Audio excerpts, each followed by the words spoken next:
दिन भर का खेतों का काम निपटा के सब बस अब आराम कर रहे थे। तरह तरह की बातें हो रही थी। फिर कुछ ही देर में बात भूत प्रेतों और चुड़ैलों की होने लगी। अरे मिली थी मुझे भी एक चुड़ैल, मैंने जोर से चिल्लाया, भाग गई। मैं डरता हूँ क्या किसी से? रामधनी ने कहा। अच्छा, कैसे भाग रही थी? पैर उल्टे थे क्या उसके? मैंने सुना है कि भूतों के पैर उल्टे होते हैं, बिरजू ने पूछा। अब पैर तो उल्टे, हाँ उल्टे ही तो थे पैर, रामधनी ने थोड़ा हिचकिचाते हुए कहा। पक्का भूत ही देखा था ना? मुझे लगता है तुमने गांव की ही किसी औरत को देख लिया था और अब यहाँ डींगे हाँक रहे हो, काका ने कहा। भूतों चुड़ैलों के पैर उल्टे होते हैं, पर ऐसे कहीं रास्तों में कभी उनके पैर तुम्हें दिखाई ही नहीं देंगे। बड़ा मुश्किल है उनके पैर ऐसे देख पाना। और हाँ, अगर सच में कभी किसी आफत से पाला पड़ जाए तो वो तुम्हें कितना भी बुलाए, कितना भी आवाज दे, उसका जवाब मत देना और ना ही तुम उसे बुलाना, वरना तो फिर खैर नहीं, काका ने कहा। काका, उनकी आवाज पे जवाब कौन देगा भला? पागल थोड़े ना है, बिरजू ने कहा। वो अपनी आवाज में थोड़ी बुलाते हैं, वो तो तुम्हें किसी जाने पहचाने तुम्हारे दोस्त या रिश्तेदार की आवाज में बुलाते हैं, तभी तो लोग उनका जवाब दे देते हैं। किसी रास्ते पे जा रहे हो और पीछे से बुलाए कोई तो मुड़ना मत, चलते जाना, काका ने कहा। इसी तरह की बातें हो रही थी घर के सामने बैठ के। अभी शाम के 4 ही बजे थे। इधर कुछ बच्चे गांव की नदी की ओर खेलने गए थे। हमारे गांव से होकर एक नदी गुजरती है। साल के इस समय नदी में ज्यादा पानी भी नहीं होता। नदी के दोनों ओर बांस के पेड़ है, कई सारे बांस के पेड़। इसे हम बांसवाड़ी भी कहते हैं। ये बांस के पेड़ इतने घने होते हैं कि दिन में भी इनमें ज्यादा रोशनी नहीं आती। नदी बीचों बीच बहती है और दोनों ओर ऊंचाई पे किनारों पे बांस के पेड़ है। इनमें से कुछ पेड़ नदी की ओर झुके हुए हैं। गांव के बच्चे ऊंचाई पे जाकर इन लटकते हुए बांस को पेड़ों को पकड़ के नीचे नदी तक छलांग लगा देते हैं और फिर पानी में खेलते हैं। ऐसा ही आज गांव के 4 बच्चे खेल रहे थे। अब धीरे धीरे शाम हो रही थी। सूरज लगभग ढल गया था, पर अभी भी अंधेरा होने में थोड़ा वक्त था। सोनू, लालू, कारू और राजा इसी तरह से नदी के किनारे पानी में खेल रहे थे। खेलते खेलते कालू ने फिर से बांस के सहारे पानी में छलांग लगाने की सोची। नदी से निकल के वो बसवाड़ी की तरफ गया और एक बांस को पकड़ने की कोशिश करने लगा। वो अभी पकड़ने ही वाला था कि अंदर बसवाड़ी में से उसे एक परछाई दिखाई दी, करीब 7 फुट लंबी और अंधेरी। बसवाड़ी में और भी ज्यादा जल्दी अंधेरा हो जाता था तो उसे पहचान पाना मुश्किल था। वो चुपचाप वहीं खड़ा था। कारू को लगा कि शायद गांव का ही कोई है जो उन्हें बुलाने आया है। वो पेड़ों को पकड़ के पानी में कूद गया और अपने दोस्तों के पास गया। रे, घर चल जल्दी, देर हो गई है, शायद कोई चाचा बुलाने भी आए हैं, बड़ी डांट पड़ेगी, जल्दी चल, कारू ने कहा। कौन, किधर है? लालू ने पूछा। वो उधर बसवाड़ी में है, वहीं खड़ा है, कारू ने कहा। लालू ने उधर देखा पर उसे कोई दिखाई नहीं दिया। उधर तो कोई नहीं है, यूं ही बस डराते रहता है, भग, अब मैं जा रहा हूं छलांग लगाने। ऐसा कह के लालू नदी से निकल के बसवाड़ी की ओर चला गया, ऊपर की ओर। वहां जाके उसने देखा तो कोई भी नहीं था। उसने एक लंबा सा बांस का पेड़ देखा और किसी बंदर की तरह उल्टा लटक के उस पर चढ़ गया। जब वो उल्टा था तो उसने देखा कि दूर कोई खड़ा है, काला सा, अंधेरे में। उसे समझ आया कि कारू सच बोल रहा था, शायद सही में कोई बुलाने आया था। पर उसने सोचा कि जब चढ़ ही गया है बांस के पेड़ भी तो एक छलांग लगाना तो बनता है। ये सोच के वैसे ही वो बांस के ऊपर तक उल्टा लटक के चला गया वहां जाके जैसे ही वो सीधा हुआ उसने देखा कि वो परछाई अब उसी बांस के पेड़ के जड़ के पास आ गई है। लंबी, एकदम काली, शाम या अंधेरा की वजह से काली नहीं बल्कि वो थी ही काली, और हाथ पैर सिकुड़े हुई, आंखें एकदम सफेद, उनमें पुतलियां भी नहीं थी। लालू उसे देख के देखता ही रह गया। तभी उस परछाई ने धीरे धीरे गुर्राना शुरू किया। उसके दांत बाहर निकले, दांत पीले और नुकीले थे। लालू ये देख के संभल नहीं पाया और बांस से सीधा नीचे पानी में गिर गया। पानी की वजह से उसे चोट नहीं लगी। उसके दोस्तों ने उससे पूछा कि क्या हुआ। वो बसवाड़ी, वो काला दांत, भूत भूत भूत, कालू भूत है, भाग भाग कालू भाग। लालू ने घबराते हुए कहा, ये सब बहुत बदमाश हो गए हैं, देर से घर आए हैं ना इसलिए बहाना बना रहे हैं। सुरेश ने कहा, हाँ एकदम सही, जाओ जल्दी घर जाओ और पढ़ाई करने बैठो। सारा दिन मस्ती और खेल कूद, बस यही करना बाकी रह गया है। बिरजू ने उन्हें डांटते हुए घर भेज दिया। वहां बैठे काका ने सब कुछ सुना पर वो शांत रहे। शायद उन्हें कुछ ऐसा पता था जो इनमें से बाकी किसी को भी पता नहीं था। थोड़ी देर बाद अब आसमान में चांद निकल आया था और कुछ ही देर में अंधेरा भी होने वाला था। रामधनी को एक बार फ्रेश होने की जरूरत महसूस हुई। वो लोटा लेके नदी की ओर निकल पड़ा। थोड़ी दूर जाने पे उसे बसवाड़ी मिली। अब उसे उन बच्चों की बातें याद आने लगी। कहीं वो बच्चे सच तो नहीं कह रहे थे, कहीं उस बसवाड़ी में कुछ सच में तो नहीं था। तभी उसे अपने पीछे किसी के चलने की आवाज सुनाई दी। ये सुन के रामधनी थोड़ा घबरा गया और तेज तेज चलने लगा। अचानक उसे महसूस हुआ कि कोई उसका नाम लेके पुकार रहा है। ये आवाज काका की थी। रामधनी, ओ रामधनी, रुक जा रे, रुक जा, उधर मत जा, उधर वो है, रुक जा। रामधनी को शाम वाली काका की बात याद आ गई। उसे याद आया कि किसी के भी बुलाने पे पीछे मुड़ना नहीं होता है, ना ही जवाब देना होता है। उसे समझ आया कि शायद उसका पीछा कोई पिशाच या भूत कर रहा है। वो और तेज तेज चलने लगा। इस पे अब उसे अपने पीछे की चलने की आवाज अब दौड़ने में बदलते हुए सुनाई दी। रामधनी बहुत घबरा गया और तेजी से बसवाड़े के अंदर की ओर भाग गया। कुछ देर भागने के बाद वो जाके बांस के कुछ पेड़ों के पास आके रुका। आज तो बाल बाल बचा, आज बाल बाल बचा। पता नहीं वो क्या था, ना जाने भूत था कि कुछ और। बच गया, ऐसा सोच के वो सुस्ताने लगा। और क्या वो सच में कोई भूत था जो रामधनी को पुकार रहा था? अरे ये बसवाड़ी में क्यों भाग गया? उधर सामने ही तो वो था। पता नहीं क्या होगा उसका। कितनी आवाजें दी उसे मैंने, पर ये भाग क्यों रहा था? क्यों भाग गया उधर? पीछे से उसे आवाज काका ही दे रहे थे। आवाज काका की ही थी, क्योंकि उन्हें पता था कि गांव के बच्चे झूठ नहीं बोल रहे हैं। बसवाड़ी में सही में पिशाच था। जिन पेड़ों के पास रामधनी खड़ा था, उनके पीछे से गुर्राने की आवाज आने लगी। इससे पहले कि वो कुछ सोच पाता, उस पिशाच ने उस पर झपटा मारा और उसका सीना फाड़ के उसे मार डाला। काका को रामधनी की चिल्लाने की आवाज सुनाई दी। काका चुपचाप वापस चले गए। अगले दिन सुबह लोगों ने बसवाड़ी में से रामधनी की आधी खाई हुई लाश बरामद की। रामधनी की मौत के बाद सब बहुत दुखी थे। उसके अंतिम क्रियाक्रम की तैयारी चल रही थी। सारी तैयारी करते करते शाम हो गई। उसकी लाश को ले जाके शमशान घाट पर जलाना था।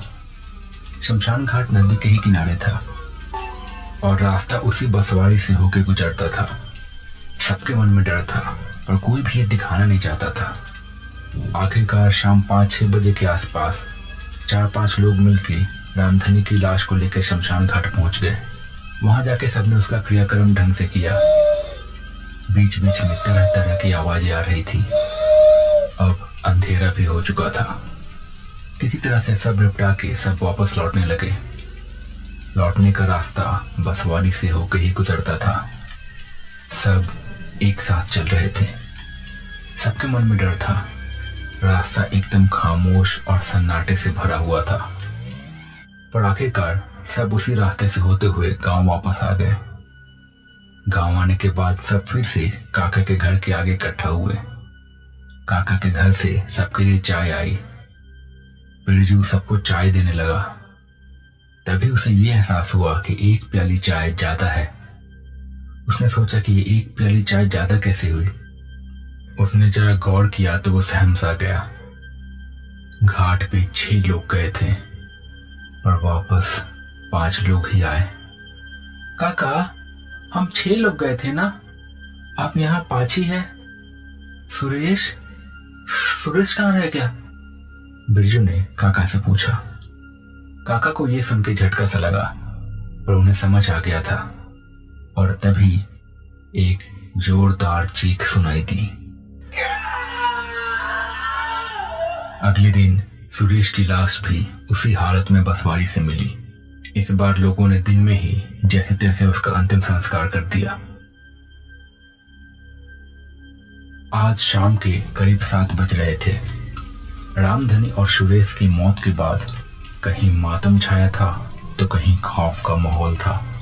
आखिर वो क्या था जिसने उनकी इतनी बेरहमी से हत्या कर दी? क्या वो कोई खूंखार जानवर था? नहीं, जानवर किसी को ऐसे तो नहीं मारते। गांव के लोगों में ये सब बातें चल रही थी।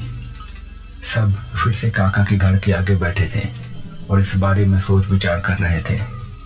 सामने जलती हुई आग सबको उनकी चिता की याद दिला रही थी और इसी वजह से सब एकदम खामोश हो जा रहे थे। बीच बीच में जब सब खामोश हो जाते थे तो ना जाने कई जानवरों की आवाजें दूर गूंजती हुई सुनाई देती थी। और इसी बीच 1-2 बार एक और भयानक सी आवाज सुनाई देती थी। काका, क्या आपको पता है कि वो क्या था? वो कोई जानवर तो नहीं हो सकता। भला ऐसे कौन सा जानवर मारता है? और हमारे गांव में तो ऐसे कोई जानवर है भी नहीं। ये सब फिर कैसे हो गया? कहीं उन बच्चों की बात सच तो नहीं थी? कहीं सच में तो कोई भूत या पिशाच तो नहीं आ गया? बिरजू ने बड़ा सोच के और घबराते हुए काका से पूछा। काका ने बिरजू की बात सुनी पर कोई जवाब नहीं दिया। काका अपने ही ख्यालों में खोए हुए थे। बात आज से 28 साल पहले की थी। तब भी ऐसा ही कुछ हो रहा था गांव में। तब भी लोगों में ऐसा ही खौफ का माहौल था। गांव में 3 लाशें मिल चुकी थी। गांव के सब लोग बहुत परेशान थे। फिर अचानक एक दिन गांव में 2 साधु आए। उसमें से एक साधु था और एक उसका शागिर्द। आने के बाद वो दोनों गांव के लोगों से मिले और उन्होंने सब कुछ पूछा। सब सुनने के बाद उन्होंने कुछ सोचा और फिर कहा, हमारा शक सही निकला।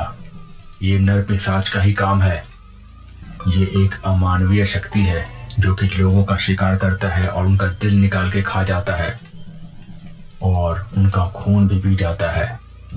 और हर बार जब जब ये ऐसा करता है तो ये पहले से भी ज्यादा शक्तिशाली और ताकतवर हो जाता है। हमें उसे तुरंत पकड़ना होगा, इससे पहले कि वो और ज्यादा शक्तिशाली हो जाए। कई दिनों से हम इसे ढूंढ रहे हैं। हर बार ये किसी न किसी तरह से बच निकलने में कामयाब हो जाता है, पर इस बार नहीं। इस बार हम उसे पकड़ के ही रहेंगे। बाबा ने गांव के लोगों से कहा। गांव के लोगों में जैसे राहत की एक सांस आ गई। आखिरकार उस मुसीबत से पीछा छूटेगा। सब लोग ये सोच के खुश होने लगे। बाबा ने कुछ सामग्री लिख दी जिसे काका ने तुरंत लाके उन्हें दे दिया। बाबा और उनका शागिर्द तैयारी करने लगे। नदी के पास ही एक छोटा सा घर था। रात को वो दोनों वहां गए और आग जला ली। घर के चारों ओर ढेर सारे पेड़ थे जो अंधेरे में और भी ज्यादा भयानक लग रहे थे। उनके अंदर क्या था या कोई था, ये जानना बहुत ही मुश्किल था। बाबा ने आग के पास कुछ निशान बनाए और मंत्र जाप करने लगे। थोड़ी देर के बाद उन्होंने एक जिंदा मुर्गा निकाला और आग के सामने ही काट दिया। मुर्गे का खून वहीं बह निकला। बाबा ने अपने शागिर्द को वहां से जाने का इशारा किया और फिर आंखें बंद करके वहीं कुछ मंत्र जाप करने लगे। तभी थोड़ी ही देर में बाबा के कुछ खड़ा हो गया। ये वही नर पिशाच था। बाबा को कुछ भी पता नहीं चला था। वो नर पिशाच बाबा पे झपटने ही वाला था कि तभी शागिर्द ने उस पे भस्म डाल दिया। भस्म डालते ही वो चिल्लाते हुए धुएं में बदल गया। तभी बाबा ने एक बोतल निकाली और उसी बोतल में उस नर पिशाच को कैद कर लिया।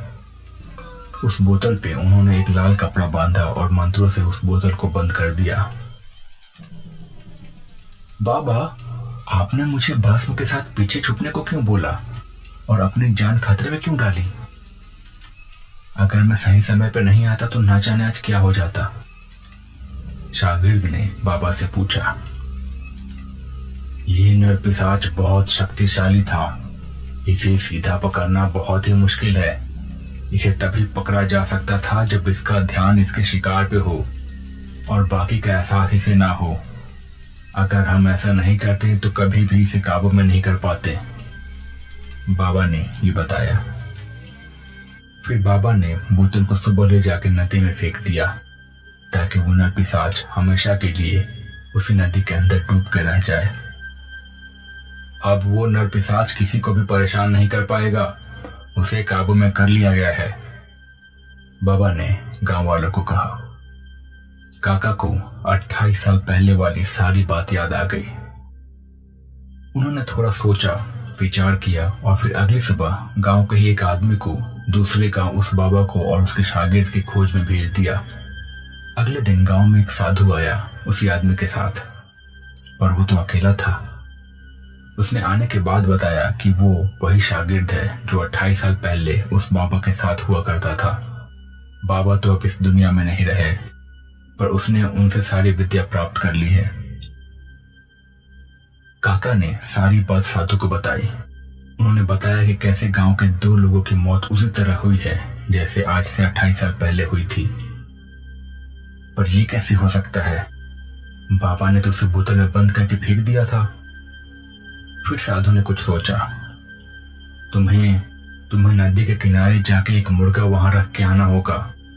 अगर वो सच में वही है तो कल तक हमें पता चल जाएगा। उस साधु ने काका को ऐसा कहा।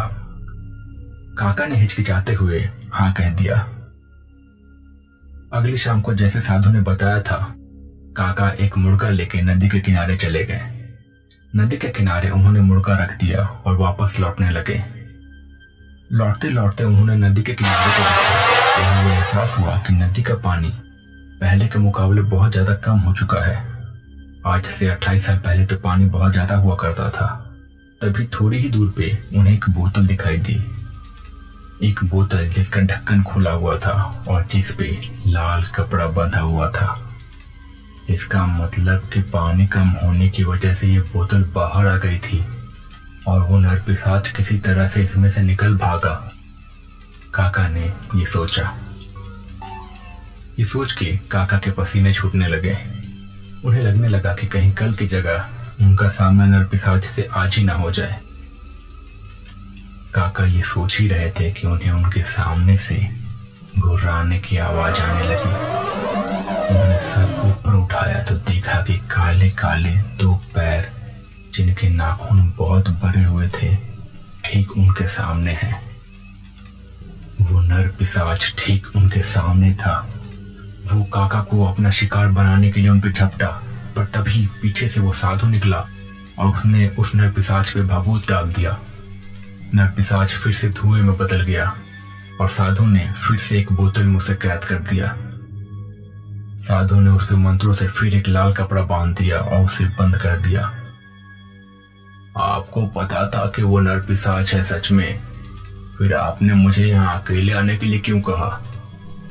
काका ने थोड़े गुस्से में पूछा। मुझे माफ करना, पर इस नर पिशाच को पकड़ने का एक यही तरीका था कि इसे तभी पकड़ा जा सकता था जब ये अपने शिकार पे हमला करने वाला हो और उसका ध्यान उधर हो। अगर मैं पहले बता देता तो तुम शायद यहाँ नहीं आते और ना ही कोई दूसरा गांव वाला आता। साधु ने ऐसा कहा। फिर आखिरकार गांव की मुसीबत दूर हुई। साधु ने उस नर पिशाच को बोतल में बंद करके अपने झोले में रखा और वहां से चला गया। तो दोस्तों, कैसी लगी आपको ये कहानी? अगर आपको ये कहानी पसंद आई है तो प्लीज इसे लाइक करें और कमेंट में बताएं कि आपको ये कहानी कैसी लगी। और अगर आप इस चैनल पर नए हो और आपने इस चैनल को सब्सक्राइब नहीं किया है तो प्लीज जल्दी से सब्सक्राइब कर लो। अब जल्दी नई कहानियां आती रहेंगी। मैं मिलता हूं अगले वीडियो के साथ। तब तक के लिए बाय बाय। अपना ख्याल रखें।